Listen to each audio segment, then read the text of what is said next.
ఆయుర్వేదం ప్రకారం శరీరాన్ని ఆరోగ్యంగా ఉంచుకోవడానికి రోజుకు కనీసం 2 నుంచి 3 లీటర్ల నీళ్లు తాగాలి. అయితే అనేక మంది నీటి శుద్ధి కోసం రాగి పాత్రలోని నీటిని ఉపయోగించే సంప్రదాయం నేటికీ ఉంది.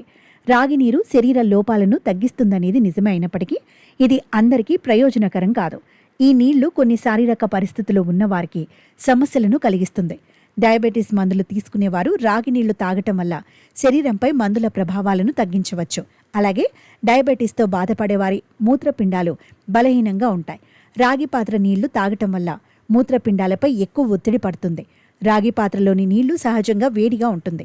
ఇప్పటికే అధిక శరీర వేడి ఉన్నవారు, పిత్తాశయ సమస్యలతో బాధపడేవారు ఈ నీటిని తాగితే శరీర వేడి పెరుగుతుంది. దీనివల్ల కడుపు మంట, గుండెల్లో మంట, చర్మంపై దద్దుర్లు వంటివి వస్తాయి.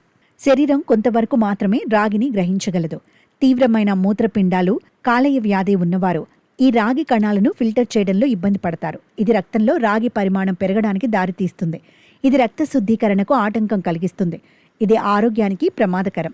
పిల్లల జీర్ణ వ్యవస్థ పూర్తిగా అభివృద్ధి చెందదు. రాగి నీటిలోని ఖనిజాలను జీర్ణం చేసుకోవడానికి శరీరానికి ఎక్కువ శక్తి, బలం అవసరం. ఇది పిల్లల సున్నితమైన జీర్ణ వ్యవస్థపై ఒత్తిడిని కలిగిస్తుంది. అది అజీర్ణం, వాంతుల వంటి సమస్యలకు దారితీస్తుంది. ఏదైనా అధికంగా తీసుకుంటే ప్రమాదం. రాగి పాత్ర నీళ్లకు ఈ విషయంలో ఎలాంటి మినహాయింపు లేదు. మీరు రోజంతా రాగి పాత్రలోని నీటిని మాత్రమే తాగితే మీ శరీరంలో రాగి పరిమాణం అవసరానికి మించి పెరుగుతుంది. దీనివల్ల విరోచనాలు, వికారం, కడుపు నొప్పి వంటి లక్షణాలు కనిపిస్తాయి. అందువల్ల రాగి పాత్రల నీరు తాగే ముందు మీ ఆరోగ్య పరిస్థితిని తెలుసుకోవడం చాలా ముఖ్యం. అలాగే పైన పేర్కొన్న ఏవైనా సమస్యలు ఉంటే వైద్యుణ్ణి సంప్రదించకుండా రాగి పాత్ర నీళ్లు తాగవద్దు. దాహం వేసినప్పుడు సాధారణ నీళ్లు మంచిదే.